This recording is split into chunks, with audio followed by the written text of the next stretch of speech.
Well, good day on day 38. And today I want to talk about relationships.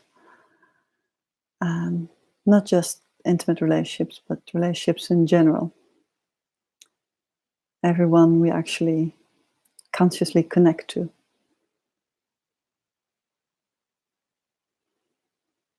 Whether it is through our family connections or because we choose the friends or acquaintances become friends. Any relationship that is some sort of relevance to you.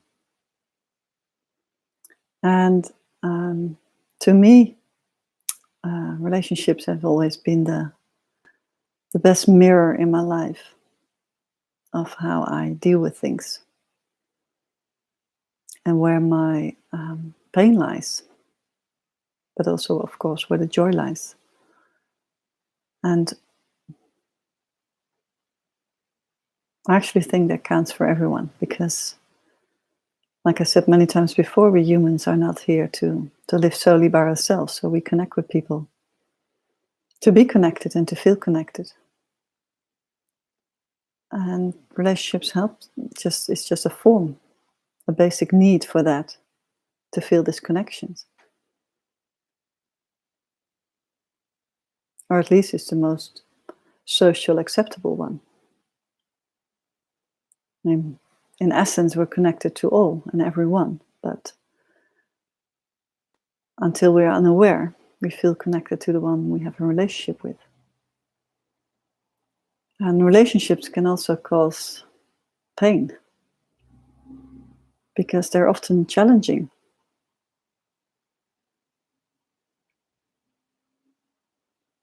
And they're challenging because they mirror so much to you.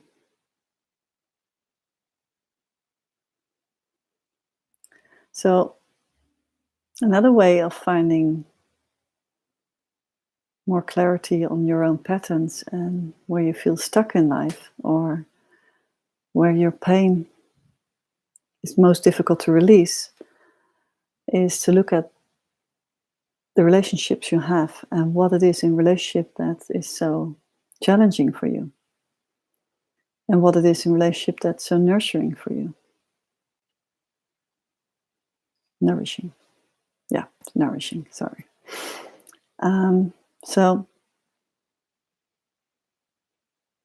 it really helps to just ask yourself the question, what do you value in a relationship? And the answer to that probably gives you an insight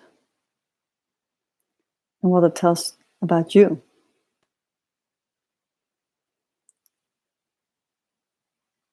So I had this conversation yesterday.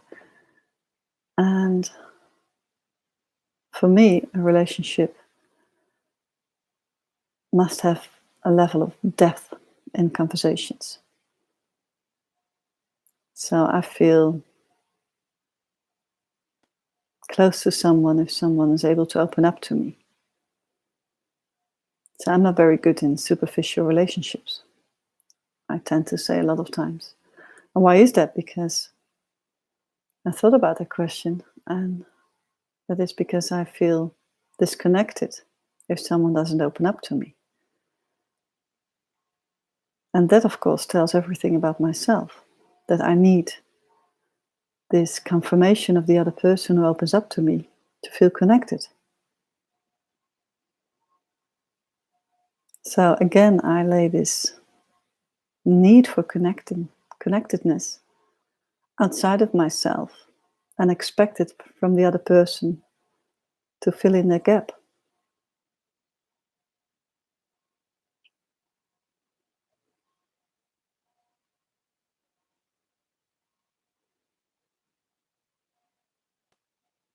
Because if I feel completely connected to each and every one, and there's no feeling of separation, then a superficial relationship would be good enough. I just have fun and enjoy the talk, and of course I still will have other friends who are open to a more in deep conversation, but the ones that don't want that should be good enough as well, because they might fill in something else.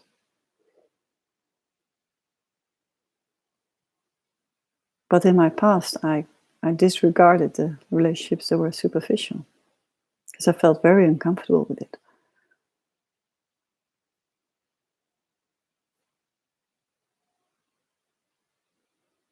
So what is important for you in relationships? What is that you really cannot stand or makes you feel very uncomfortable? And what is it that's really comforting you and energizing you? And if you know what the other person or the relationship is giving you, then you know actually what the gap is that's within you.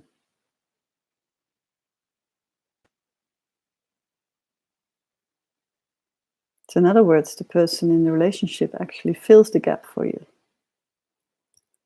by a certain behavior you like. And the person who doesn't give that enlarges or emphasizes that gap within you.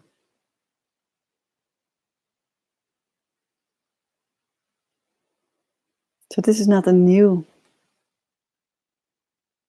sort of pain or gap within yourself. It's just a different way of looking at the same thing we've been looking at many times before. What is it that's not complete for you?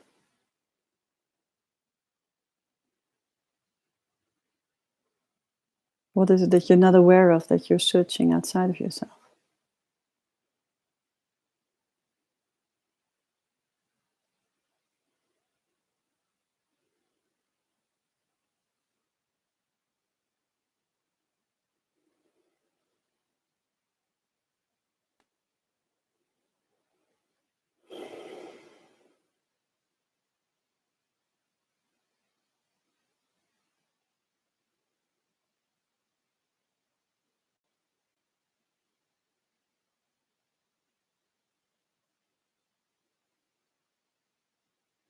And for now, try to really look at the relationships that are not the intimate ones, not the one with your partner.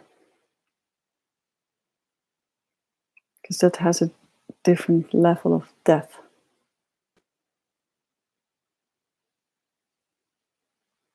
But just look, and we talk about that another day, but just look first at the one that just are present in your life, your friends, your family,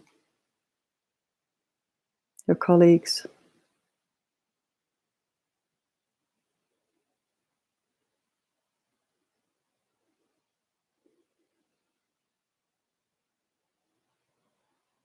And another way of looking at relationship is to know more about yourself is what is it why I attract these kind of people? So in other words, what is it that I bring to the relationship? What is it that I give?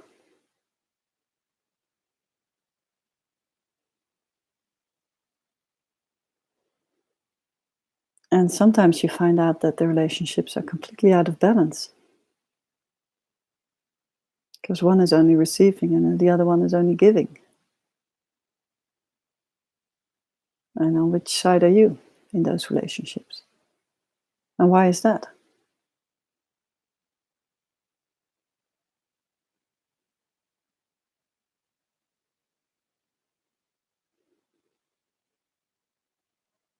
And the things you don't like in a relationship is often something you actually don't like about yourself. Like I just shared about the superficial relationship. I don't like it to be seen as a person who's superficial. So if you're a person who doesn't like a relationship where the other person is controlling everything, then that probably tells something about how you look at control.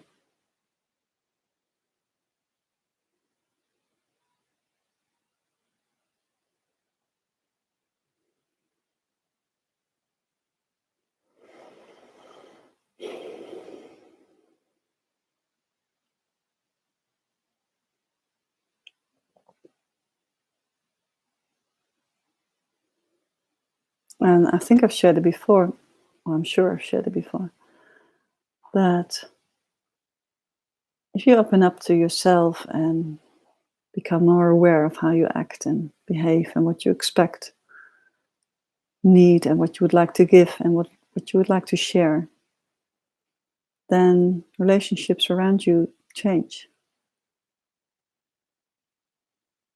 especially in the first phase,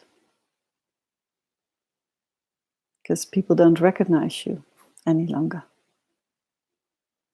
You're hard to grasp, or you suddenly shine too much light. And that's for many people hard to handle, because it makes them feel vulnerable when they're close to you.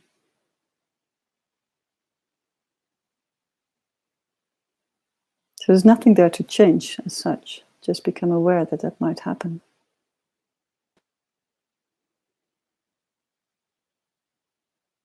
And that it can be painful as well.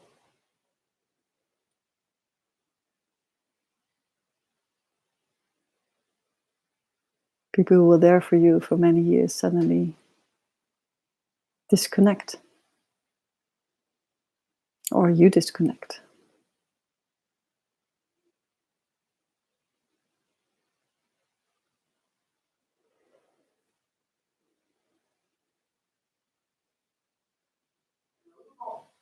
But really to explore something about yourself is really to look at the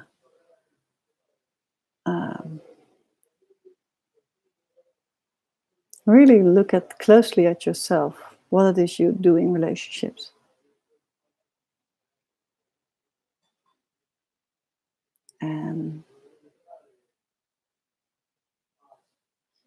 And how this has been changing over the years. That might be valuable as well.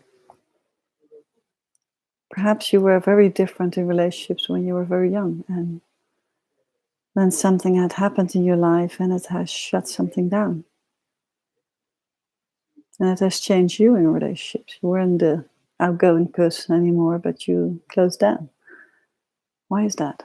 And is that still necessary, or is it just something that became a pattern again?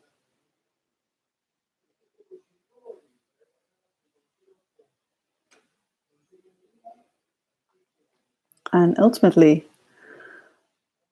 good relationships should be able to handle anything. And at the same time, I believe that relationships just change over the years. It's valuable to have long-lasting friends, absolutely. But not on the cost of everything.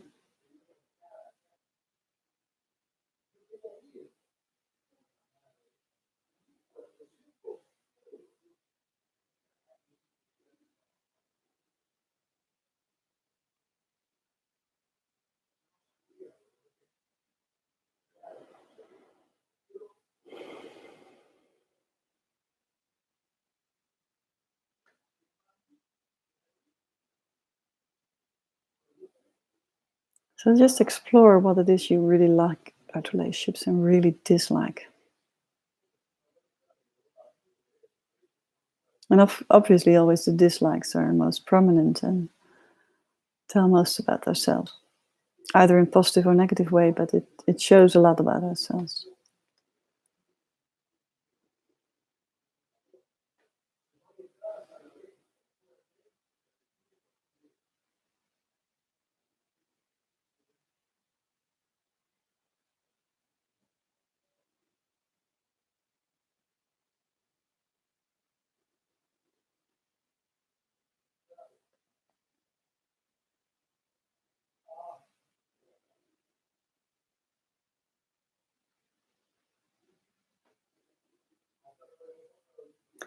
And the other thing that's really interesting to look at it is it what you bring into relationships really valuable for the other person? Have you ever looked at the other perspective of what you bring? That's really what the other person is expecting. Because if you bring it from your point of view, thinking that the other person needs it, that might not be true.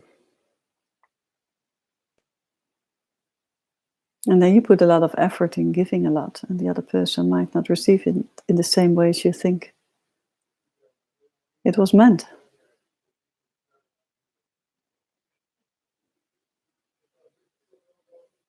Like I had a lot of experience with relationship where I gave a lot, I thought. But the other party or the other side was receiving it, but not in the value that I thought I was giving it. So in the end, it turned against me. And I was completely confused why it turned against me.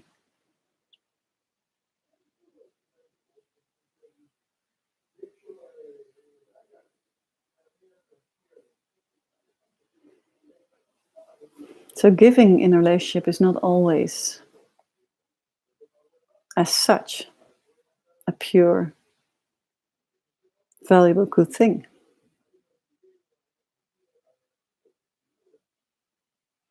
Checking what the other person wants and if it really is what the other person can receive or can or is desiring or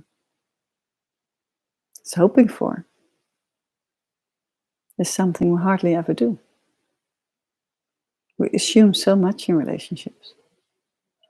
We'll make interpretations of what the other person might need,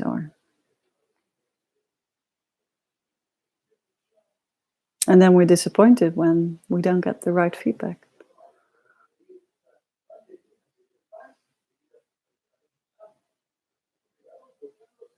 And sometimes it's also like I think I shared yesterday or the day before, is to get yourself out of the way in the relationship and to really take a step back and see what's needed. Do I need to be the listener or do I need to be the one who shares today?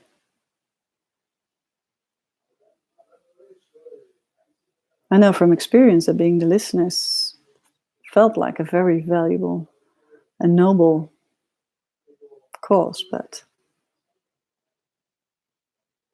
it's not if you don't share yourself or if you don't share your side of perspectives and your side of things, then you're not really giving anything to the relationship. You just listen. It's almost like passive.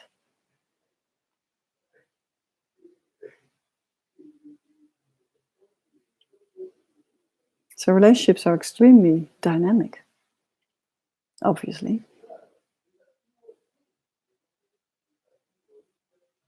But we take many for granted because we're used to it for so many years.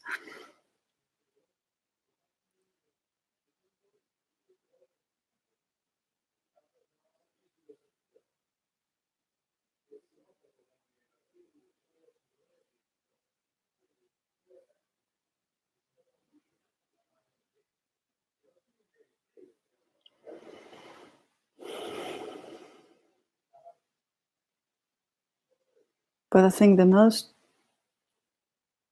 how do you say that? The thing that goes wrong most often is the fact that we expect something from the other to fill in without being aware of that gap. And it's okay if the other person fills in that gap. I mean, that's why we are connecting. But becoming aware that the other person is taking that role is a huge step in growing for yourself, because then you can see actually what it is that you need for yourself. And then you finally can see that you actually don't need the other person to fill in that gap because you're whole yourself.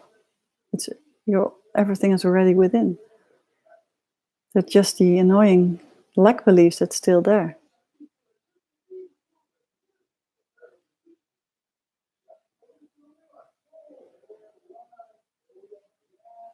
And another thing which came out of a beautiful conversation I had today about relationships is that we lack a lot of time to be really conscious together.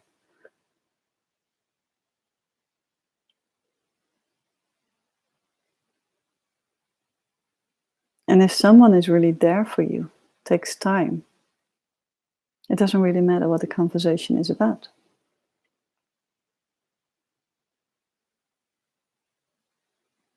It can be about anything and it still feels fulfilling because you're both there, you're both present in the moment.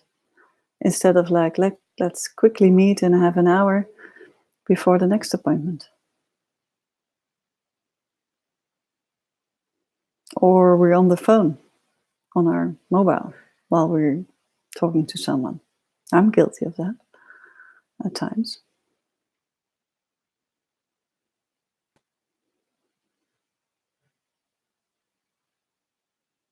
It's fascinating, isn't it? You want to meet a friend and then you can still be distracted by something else, which happened before the meeting or will happen after the meeting or might happen tomorrow or whatever it is you're concerned about.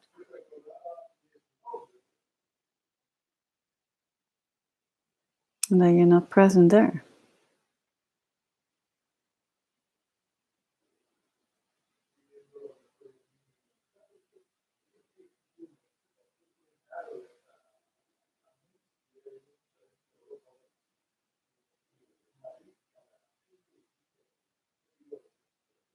And the friend I had this conversation with today said it's also a cultural difference, that especially in Holland, she feels that there's less time for each other. Everything is in a rush and everyone is busy. No spontaneous moments to meet. You need to plan everything ahead.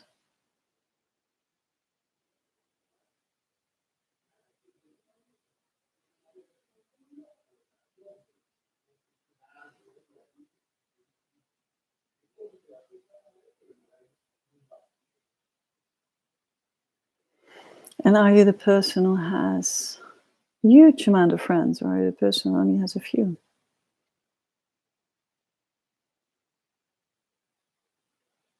And without any judgment, why do you have many, or why do you only have a few?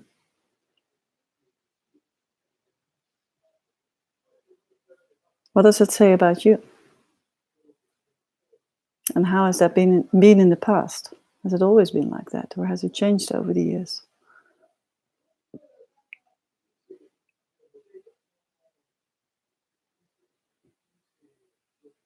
Another thing I became really aware of is there are 3 different types of relationships. The ones who give you energy, the ones that are neutral, and the ones that are absolutely draining.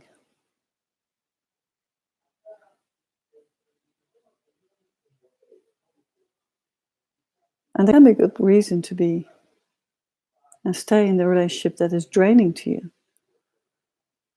Because it might be a family member, so you feel obligated to stay in the relationship out of honor or respect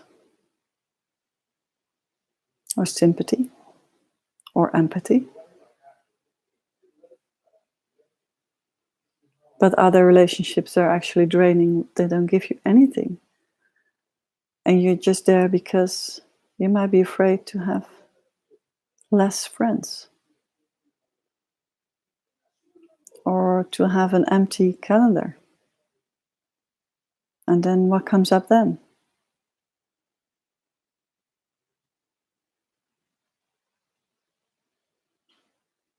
What comes up if the Saturday or the Friday evening is not filled with an appointment?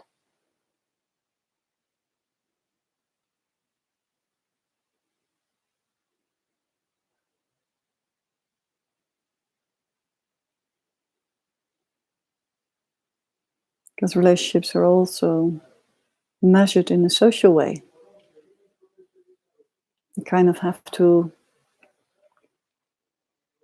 or don't have to, but people value it in a positive way if you had nice, busy weekends with lots of fun things to do.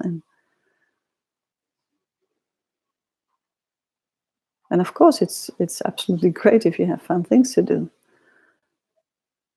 But there has been a time in my life where the calendar was just filled with things, unconsciously.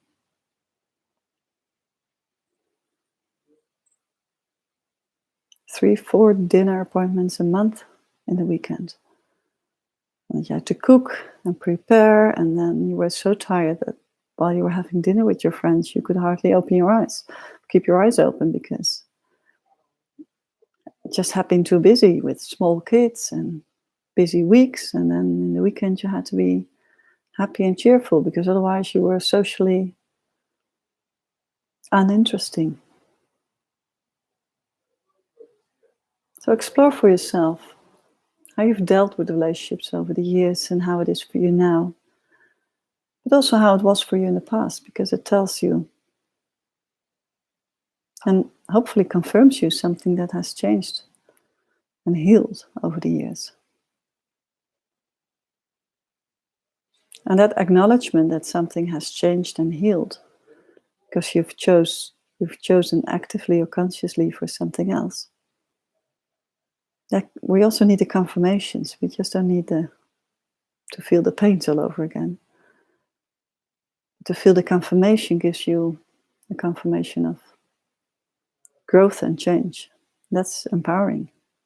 It really is empowering. Because then you can make a conscious choice about how you really want to be in a relationship with anyone.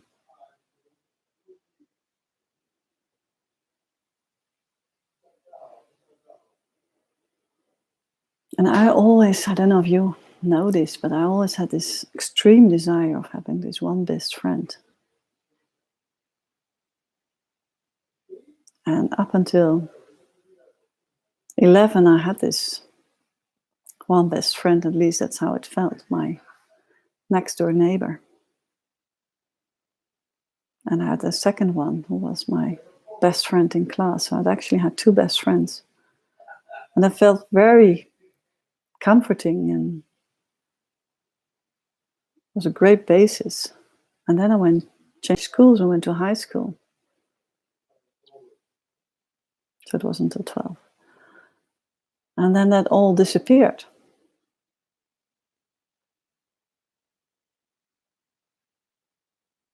And the best friend never came back. I mean, there wasn't a new best friend that showed up.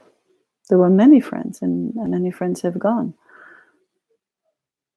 And I always thought, like, perhaps it was the movies that inspired me to think that if you don't have a best friend, then there's something not valuable about yourself.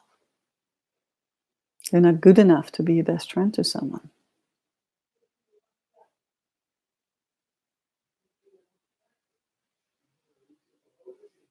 And now I can just value in every relationship I have with people, I value different things. One is not better than the other. They're all equally valuable. They're just different. And that's so enriching.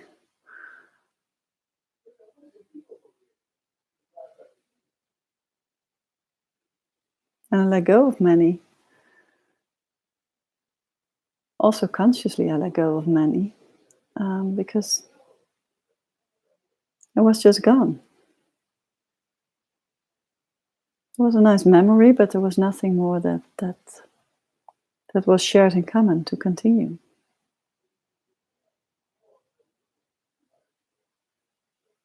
And if it goes on both sides, then that's fine, I think. I mean, if you're both not giving energy to the relationship, then apparently there's no ground to go further. And then you can only reflect back, what did it give me, or what was I missing, why we didn't continue the relationship.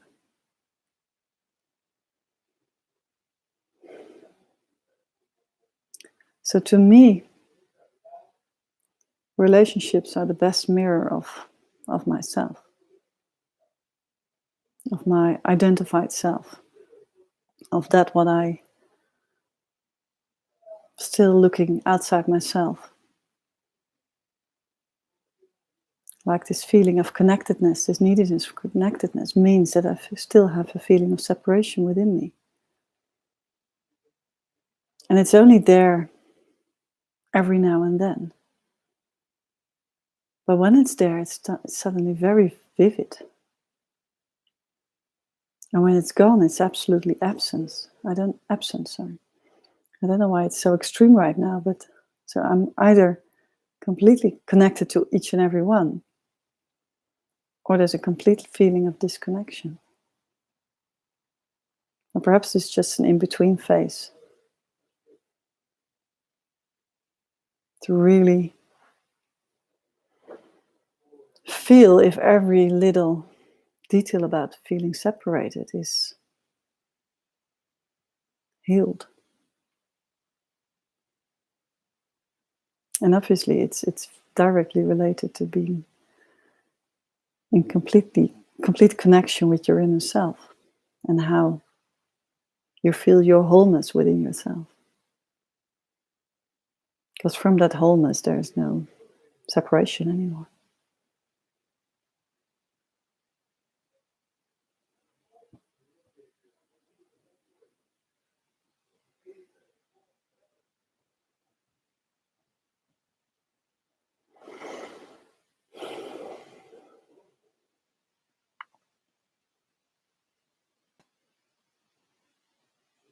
So look at the qualities of relationships. Look at the good qualities, the nourishing qualities, the qualities that drain you, the qualities that are absent, the qualities that you long for in relationships.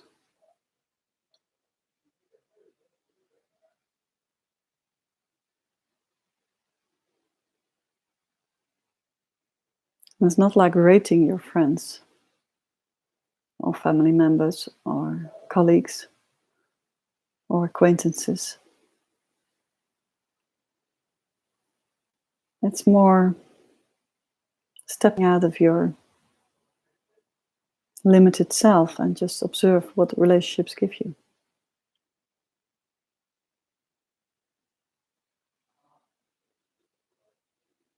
And then it's more easy to be very present when you meet someone, when you're aware of that gap,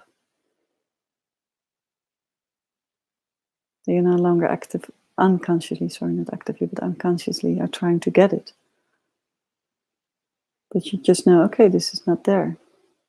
But what is there in our relationship, I value that as well. So that's good as well.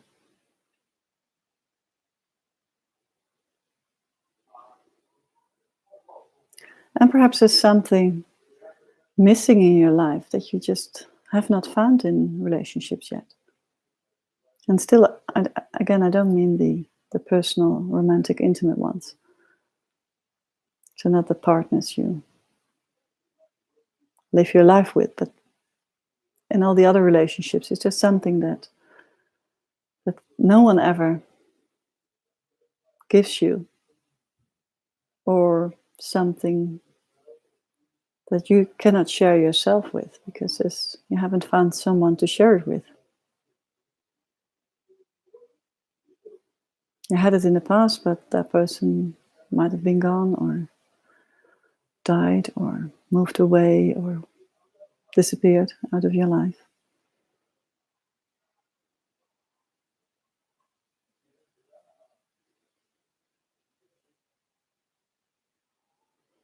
So contemplate on how you are in relationships.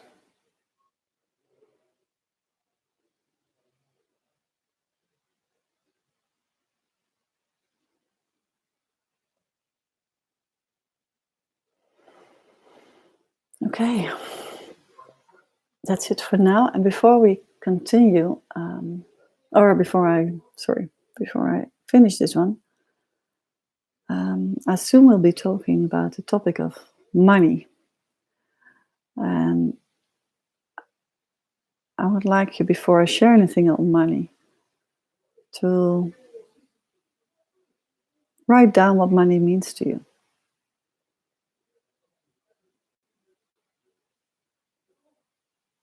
And I don't know whether I'll share about it tomorrow or the day after or within 2 days. But if you've already had some reflection on it, it might help not to be too influenced how I share about money. Because it seems to be, and it is for many, a huge topic.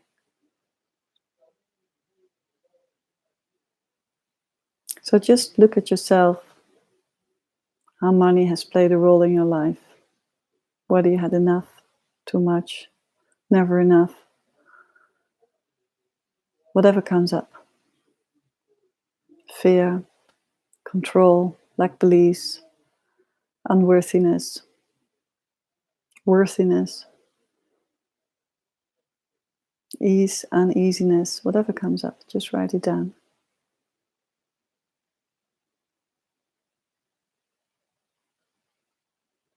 And we'll soon share about that one. Okay, that's it for today. See you tomorrow.